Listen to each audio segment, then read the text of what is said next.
Juan, do I have you then? Hi, can you hear me? I can, yeah, I'm here. Okay, great. Thanks for joining me. This sort of interview slash sort of conversation we're going to do today is centered around something I've heard recently. We've had a bit of chatter about interactive brokers in on the scene, and I thought Yep. we'd take this opportunity to talk more about that and any impacts as a result, any specifics to do with interactive brokers that you'd like to share with the wider audience in our community. So I thought maybe we'll just begin with what's the scoop? What's the whole deal with interactive brokers? Can you sort of shed light on how? Yeah, sure. So at the time of the recording, it's end of January 2020, and we basically made a commitment internally last quarter, so end of last quarter of 2019, Yeah. to basically bring the entire stack of all we have to offer in terms of turnkey asset management solutions, as in, being able to tap the seed Darwin allocation, the Darwin asset class as we know it, plus the private label on which we're working on. Yeah. All that obviously is now piped through to work with our own brokerage on the MT4, MT5 platforms. Mm-hmm. But we're seeing, for a number of reasons which I'll go into, that we feel it is going to be beneficial to piping, in addition to the CFD infrastructure we have, the exchange listed opportunities that interactive brokers brings to the table. So it's official. It has been for a while. The team is already working on it. Yeah. They're well advanced. Relationships have been established. It's kind of a done deal in the sense that we're doing it. Yeah. And then it's a question of time until the team finishes the work and we start rolling out in a phased approach. Right. So you mentioned two things: integration and exchange listed capabilities. Could you shed some more light on what that means for yeah? Our okay. users? So basically, the way the setup will work is sorry, man, my dog hasn't seen me for a week, and she wants to be part of the whole thing. So everybody say hi to the bloody dog. The dog's in the background. That's all right. We'll keep this we'll keep this in the interview. Yeah, no, it's a she, and she only bugs me when we're recording. Okay, just like kids. Yeah. So the thing is with interactive brokers, we essentially what will be possible is, from the standpoint of an aspiring alpha producer, he'll be able to trade an interactive. The dog just photobombed you. Anyway, the dog just photobombed you. Yeah, no, she likes it. I mean, she wants to be part of the. This is brilliant. I love this. Oh, sorry, carry on. Yeah, so basically be able to trade the kind of from the trader workstation, be able to do anything that you can do with interactive brokers with Darwinex. In this case, technically, we will be a disclosed and undisclosed partner to interactive brokers, meaning everybody will use the trader workstation terminal. Mm-hmm. Everybody will be able to tap into the very same liquidity, very same technology that interactive brokers has to offer. Yeah. In those jurisdictions where we can act as our own broker, the interactive brokers trader workstation terminal will be Darwinex branded. Mm-hmm. For instance, in Europe. In jurisdictions like the US, and more on that in a podcast in due course, they will see the interactive brokers interface, but they will in all cases receive Darwinex customer support, and they will be affiliated with the Darwinex relationship under the interactive brokers banner. Okay. And that basically means, theoretically, and there are some decisions we still need to finalize, but what it means is anything you can do in interactive brokers, you'll be able to do with us. That it's the long and the short of it as a trader. Great. Okay. And does that mean anything for Darwin's, the actual Darwin listings? Right. So that brings us, so, at this point, what we've done, we've become a kind of box standard interactive brokers introducer, which means you can leverage, you can basically tap interactive brokers through Darwinex. That's phase one. Yeah. And phase one, we hope to finalize in the first half of 2020. Okay. Great. So, Ali could trade, just that he trades our existing asset stack through MT4. He could trade the interactive brokers asset stack in the first half of 2020. That's brilliant. And then, of course, we have to pipe that into our existing ecosystem, whereby we match those alpha producers with alpha seekers, with investors. So there, the phasing will be, so first you can trade, then we'll be able to analyze the accounts and therefore also offer Darwinia on that, because it's actually quite simple for us to trade a single omnibus account. And then the next layer of complexity is the enabling the many-to-many setup in which any investor can back any trader. And that's something for, towards the latter end of 2020 for the retail offering. Okay. Well, that's pretty cool. So from both the discretionary and algorithmic traders' perspective, so your discretionary traders would have access to DWS, I imagine, and everyone really. But from an algorithmic trader's perspective, they would have exposure to the full API offering at IB as well to trade their asset universe. Yeah, so nothing will be different in that sense. So whatever you've already done for interactive brokers, is there, or you would have. So Dog now went out. So there you go. And she really never does this. But today is the day where things happen. It's okay. So yeah, it's not going to change in any way. Yeah. What might change, and this is something that which we're debating right now, is obviously we will not be able to support the full interactive brokers layout ever, partly because there'll be, say, things like options, which are not on our roadmap at this point in time. Also, there are assets which are not sufficiently liquid for us to offer to investors, so we'll have to restrict the scope of tradable assets and interactive brokers for at least the kind of Darwin accounts. Right. Okay. Right, so. And that's a question in itself. So do we offer an Interactive Brokers Classic account, which is basically anything you want to do in Interactive Brokers liaising with the Darwinex customer support, and a Darwin account, which is restricted to the assets that are available at any point in time? That's one question, which we're very keen on getting feedback on. Other things that bug us at this point is, up to now, we've only had a single Darwin account in that you could trade FX, commodities, indices, and even stocks from the same account. Going forward, if we're thinking of empowering a kind of hedge fund as a service thing, then hedge funds have their own terminology. If you run a global macro hedge fund, then you're expected to trade global macro assets. You won't be trading individual stocks. Right. So we should not allow for both our and fellow aspiring managers' credibility, the trading of anything other than what's specified in the label for the thing. So potentially we could. So within that, we'd have, say, kind of Interactive Brokers Classic, unrestricted, and then Interactive Brokers Darwin, and then within that there'll be, according, for instance, to timeframes. Right now, FX trades 24/5. The assets trade during opening hours, and you can't really do that in a single account. So there are admin questions to be tackled there. Okay. So that whilst the entire stack is there, we might have to restrict some account types in that sense. Okay, sweet. That's a pretty good introduction to the subject. I'm sure we'll be hearing more about it down the line as we go into the rest of the year.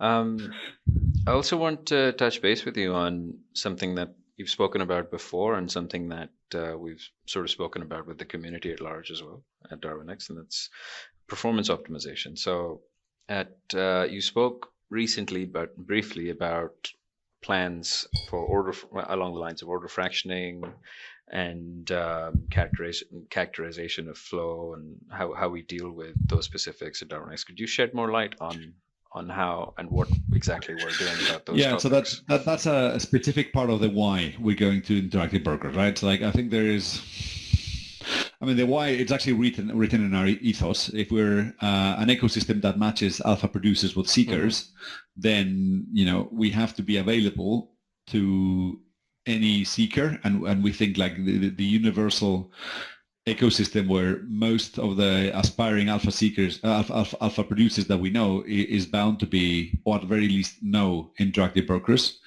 So in that sense, staying in CFDs only is actually, CFDs are great, and we'll come back to that in a second, in that they are a very, very flexible instrument, and it's a great way to get started when your account size is small. But at some point, you're not actually trading the real thing. There is a middleman. There's a lot of bad press because of these middlemen having done issues.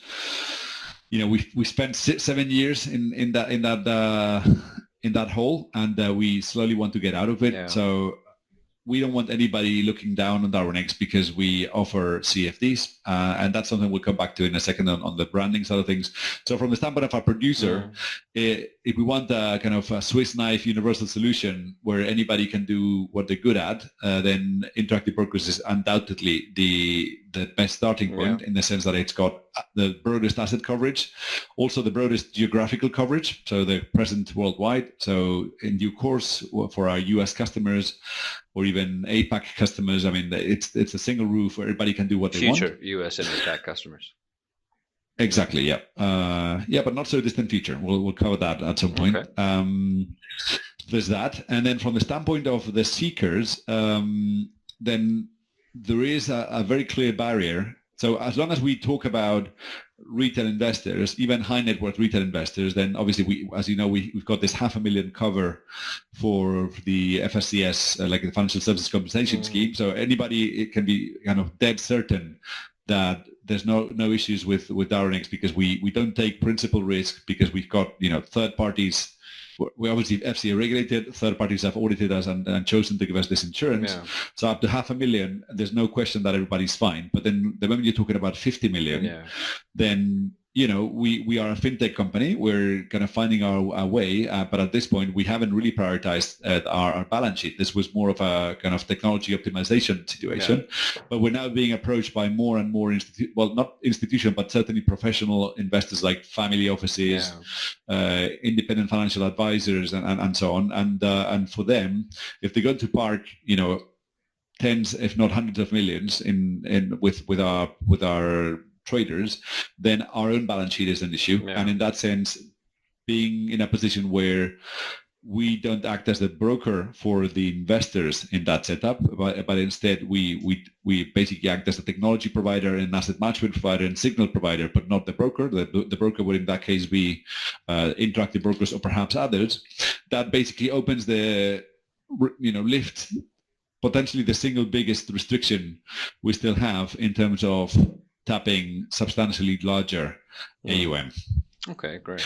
So that's really the why to the Interactive Brokers discussion. And then to come back to your question on how we tackle both sides of the equation, right? So on the one end, we might have amazingly clever Indian student in the Calcutta Institute of Technology who's seriously clever, has got a back-tested algorithm which is kind of quite solid, and he wants to get going. And the conditions right now, from our standpoint, is we only accept live track records. Yeah. So he has to have skin in the game. Yeah. It might be a lot, or it might be little, but for him, it is skin in the game, because for some people, $1,000 is a lot of money. So. Sure.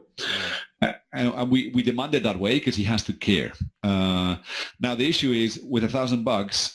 I mean, you can't open an Interactive Brokers account. No. And even if you can open an Interactive Brokers account, it's going to, you'll be very limited in what you can do with that account for reasons that don't really count when it comes to this game. Yeah. I mean, if you know how to, establish a proper algo, then the fact that you don't have $1,000 shouldn't keep you back 5 years until you're in a position to put some more substantial money, right? So we've got those two equations. There's the guy, the super clever student, and then there is the family office at the other end. So, and they've got different worries. Yeah. So from the standpoint of the student, he doesn't have the money to start with, but he really genuinely has the intention of, making a living from this and treating third-party monies like his own. From the standpoint of the family office, all this is very well, but this is hard-earned cash, and they don't want to blow it up in any way, right? Be it because the trader doesn't care, or be it because Darwinex defaults. Yeah. So how to solve that? Well, potentially, one way to solve this would be to say, well, nothing's to say that we, with our existing regulatory permissions, couldn't create, say, nano CFDs where the nominal contract is €1 in size. Right. Okay. Which means with €1,000 account, you can run an algo with a lot of diversification across Delta One assets, like the ones we offer, Delta One liquid assets. And I mean, again, this is far-fetched, but we have to look at the extremes here. So if you establish a good strategy in that sense, then it could theoretically be possible for a family office to replicate in the cash market whatever you're doing on the CFD. So the trader has a position in the Apple CFD at €1 nominal, and then the family offices are like matching 30 million position because the strategy is just so good. Right. Obviously, we will not allow this for eventually. If you're managing 30 million and you're making proper upside, then at some point, you'll be making tens, if not hundreds of thousands of euros per month, and then at some point, it's really not acceptable to keep €1,000. Yeah, I was just going to play devil's advocate for a second and put myself in the shoes of quite a few of our colleagues in the community who would counter this and say, well, don't you think it would encourage irresponsible behavior or careless behavior if the restrictions are too low? That goes back to, that's kind of the endless debate of the nanny state or the individual responsibility. I think this is a good way, and good opportunity to address it. Yeah. Yeah, no, and we are called the Darwinex, the Darwinian exchange. So it's caveat emptor. We're not called, the goody exchange or the don't you worry exchange. We're called the Darwinian exchange, and it is for a reason. And what we do, we pride ourselves in being very transparent. Yeah. So that's why we disclose how much money the manager has got at stake, and then everybody can make their own calls. Yeah. But so as long as we would from that standpoint, I think we're off the hook, quite frankly. So everybody keeps asking us to impose these, you should only list strategies with more than X track record, or you should only make this with more than that. And it's like, well, no, we list the whole thing and we disclose the whole thing and you do whatever you want. I mean, there's a whole section of bloody filters in the thing. If you don't want to see the one with less than 3 years, then by all means, filter them out. Yeah, precisely. If you don't want to see anybody, no one's asking anyone to invest in something they don't feel comfortable in, so just don't. Well, we haven't. I mean, if you look at it, our promise is we give you unrestricted, direct access to alpha. So we're not sugarcoating it. We show all the guys who've lost their shirts. We show the whole thing. You may or may not like it. And if you don't like it, then, you can play like my kid. When he doesn't like something, he does like this, right? That's what kids do. So the equivalent to that is filters, and anybody, it's like going to a movie. Like, you should not show breasts in a movie. Well, if I like it, that's the sort of thing. If you don't like it, just look away. That's as long as it's not offending anybody and we're not harming anyone, which we're not. I think it's just fine. Because anything else, if we then said put this role, then we start being the nanny that's supposed to take care of everything, and it just doesn't stop. So if somebody feels like we should take care of them, perhaps Darwinex is not the right place. The movie analogy is actually very relevant in this scenario, because whereas in movies you're getting the rating up front, with Darwinex you've provided all the data to formulate your own rankings, and then whatever you want to do. So this is a movie for 7+-year-olds, and if you want to stick, then by all means. But it is a movie for more than 7+-year-olds. So what you can't do is kind of come in and say, hey, nobody told me about this. Well, actually, we did tell you, and that's how it works. Oh, that's pretty good. And that actually we can talk about that at length, but that goes to settle the question on track record migrations and blah, blah, blah. Which is a big issue. We're 100% transparent. People would not know that it's a migrated track record if we didn't disclose it up front. So for all we care, all you have to do is basically just focus on the bits that are done on Darwinex, for which we actually stand for. And then, you're good. Yeah. It's one of those situations you can't really... I think people do have a point when they raise the concern, but from Darwinex's perspective, we can't win in either situation. If we were to make a decision on migration, for instance, that this is how this is going to be released, then you could always raise the question later, you disadvantaged that particular segment of people as a result of their so and so. Yeah, well, actually, when we see something which smells dodgy, we actually won't open the Darwin for investment for a while. So there's a fair amount of curation which goes on, but then the guy who's actually legit, potentially, there's a type, anyone who's done statistics, there's a type 1 and a type 2 error. Yeah. And, if you minimize one, then you maximize the other. And we are what we are. And again, we are the Darwin exchange. We're not the Winnie the Pooh exchange. No, good point. Okay. How about we spend some time talking about a subject we touched upon earlier and in previous conversations, which was what is Darwinex doing to improve execution, improve performance, optimization of performance? this year at least? Is there anything on the roadmap? Okay. Yes, so there's a couple of things on the roadmap. So we have substantially improved our diagnostic toolkit when it comes to monitoring our PBs. So we've already had quite a few funny interactions where we reach out to the PB. It's like, what happened on the Eurogen at like 3:30 a.m. this morning? This is not acceptable. And they go, I have no idea what you're talking about. And then, they go look at that, and we basically start seeing things that they hadn't seen. Yeah. So we've improved substantially there. Then there's another theme which you can touch upon in upcoming podcasts, and let's just write this down, which is disrupting the execution value chain. And that, I think, is for another thing. This podcast is about interactive brokers, but I think we'll do a dedicated one on what we're doing in the over-the-counter space.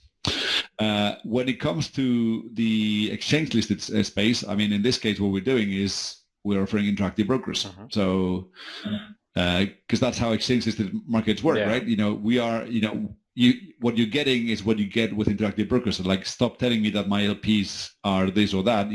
This is bloody interactive brokers. If you got an issue with that, well then, go tell them. Don't tell us. Sure. Because we've gone to the pros, and that's what we do. What we will do on the other hand is this optimization around or bridging the gap between the option of trading the CFD or the small size contract and have the investor execution and interactive brokers, so that we get full guarantee at the investor end that things are the way they should be. Okay, great. You've spoken about the integration and obviously the exposure to the IB asset stack. With the exception, so when you categorized what exactly would be accessible to Darwinex users, does that imply that Darwinex users would have access to the entire asset universe at interactive brokers, or would it be simply the asset tiers that are Darwinizable, if you know what I mean? Yeah, well, that's actually a commercial decision. Right. So technically, it's trivial to offer the entire. It's trivial to offer the entire IB universe without the Darwinex universe on top of it, and it is certainly possible, and will work towards taking the most liquid Delta 1 parts of the IB universe and eventually make all of those eligible for the Darwinex universe. So that would imply, blue chip stocks in the main jurisdictions. It could potentially imply also ETFs, certainly commodities, potentially also the futures in due course. Yeah.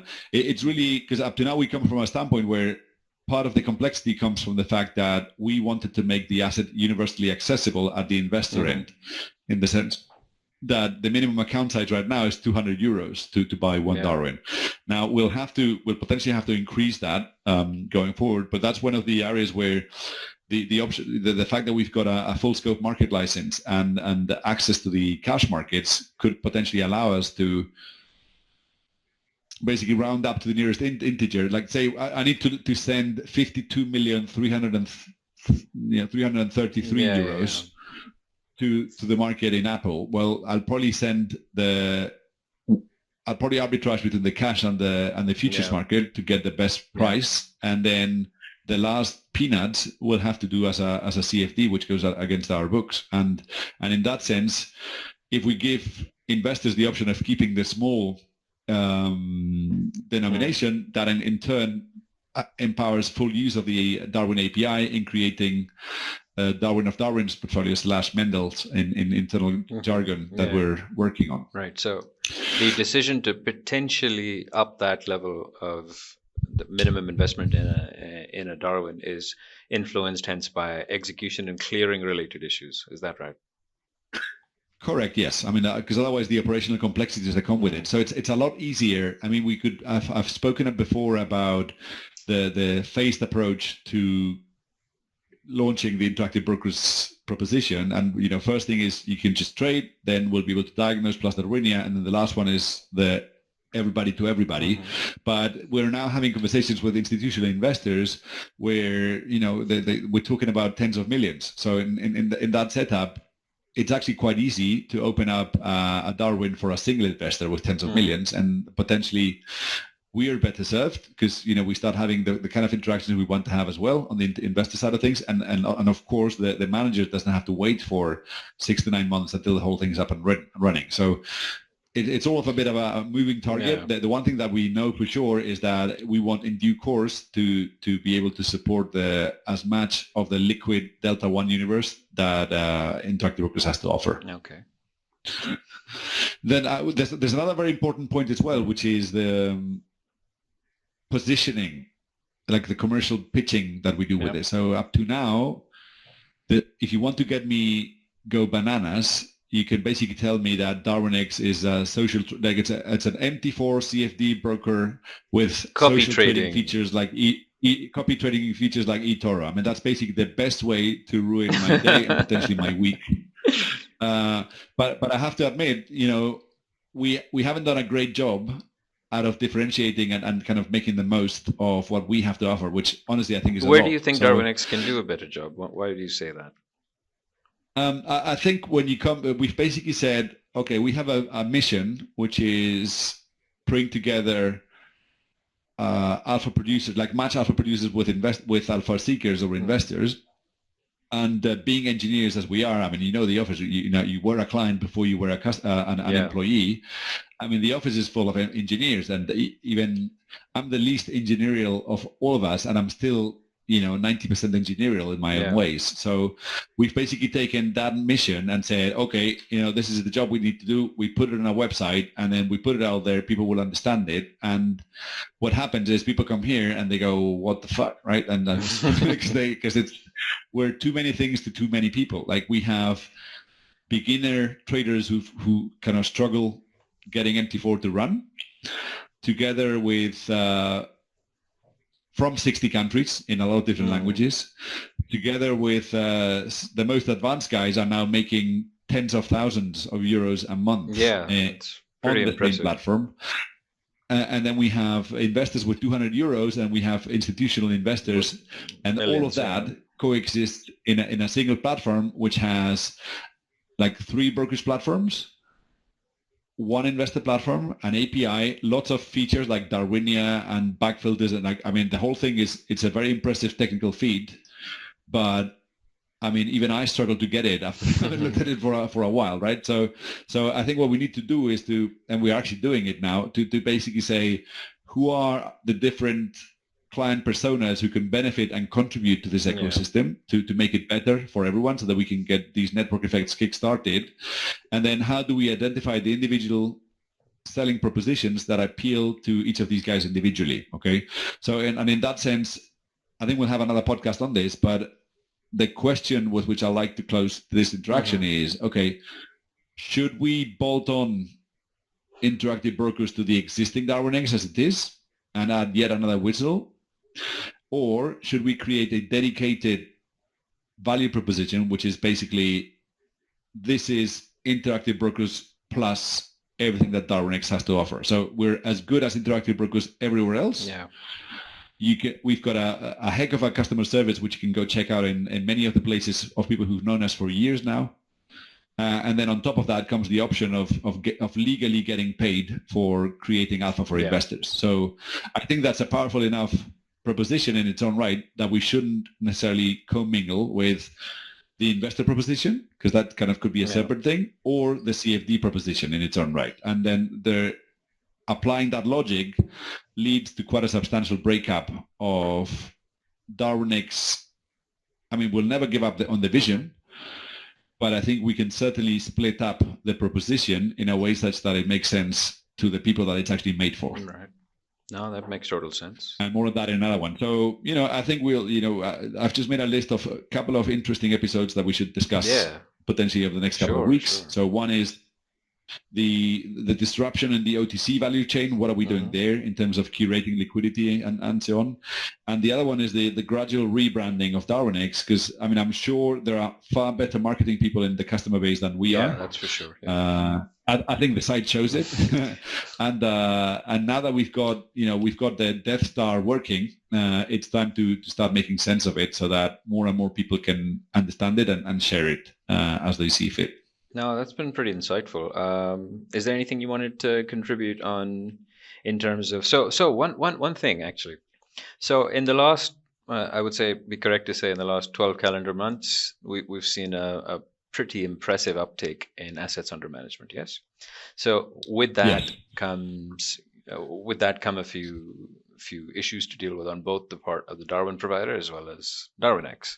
So with increasing AUM, a smart Darwin provider will, for instance, attempt to modify or at least cater to their existing strategy such that their strategy is able to handle such AUM. For instance, at a very basic level, fractioning orders in a way that enables them to get better fills than block orders and stuff like that. I think we have something coming on that one, as you know, and I think that deserves its own podcast episode. But I think for now, we just wanted to open the can with interactive brokers. We very much look forward to any questions and feedback on the subject of interactive brokers. We'll centralize this under this roof in the community, and then I've made a note here of disrupting the value chain. What are we going to do in terms of tapping more liquidity in OTC markets? Then what else we can do to optimize the execution for the top Darwins, because indeed capacity is increasingly a constraint for those guys, which by the way is a good thing. I mean, we should not, I mean, that's kind of mission accomplished from our standpoint. Absolutely. And then there's the rebranding exercise. So, you know, that gives us food